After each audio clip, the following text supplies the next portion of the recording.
Bonjour et bienvenue dans cette petite granule où on va voir aujourd'hui ce que sont les spectres d'émission et d'absorption des éléments chimiques.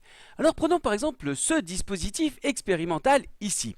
C'est un générateur qui va ici envoyer ou soumettre un gaz à un champ électrique très important. Ce gaz est constitué d'éléments chimiques que je vais pouvoir faire varier en cliquant sur les petites cellules de ce tableau. Grâce à un système optique ici, ce gaz, lorsqu'il est excité, soumis à un champ électrique, va émettre de la lumière. Grâce à ce système optique, je vais pouvoir observer ici le spectre, c'est-à-dire que je vais pouvoir disperser la lumière émise par ce gaz pour observer son spectre sur l'écran ici. Voyons ce qu'il se passe par exemple pour de l'hélium.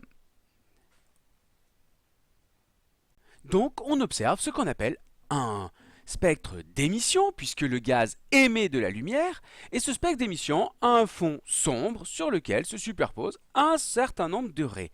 Ces raies sont la signature de l'élément chimique hélium. Si on prend un autre élément chimique, les raies ne sont pas disposées aux mêmes endroits, elles n'ont pas les mêmes longueurs d'onde.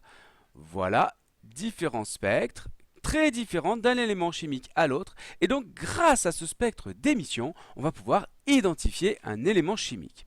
Mais il existe une autre manière d'obtenir des spectres, ce sont les spectres d'absorption.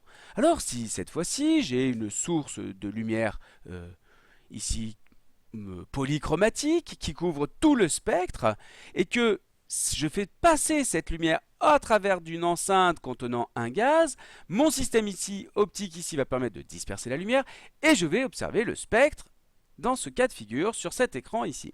Voyons ce qui se passe. Et bien on constate que cette fois-ci c'est l'inverse. Là où tout à l'heure le gaz émettait de la lumière lorsqu'il était soumis à un champ électrique, j'observais des raies d'émission.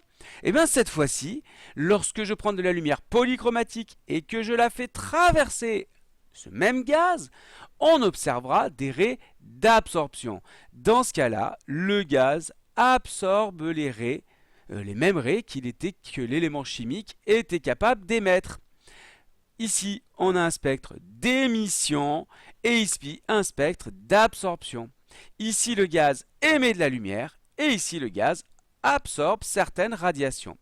Et de la même manière, si on change la nature de l'élément chimique, on observe que les raies d'émission ou les raies d'absorption se situent aux mêmes endroits.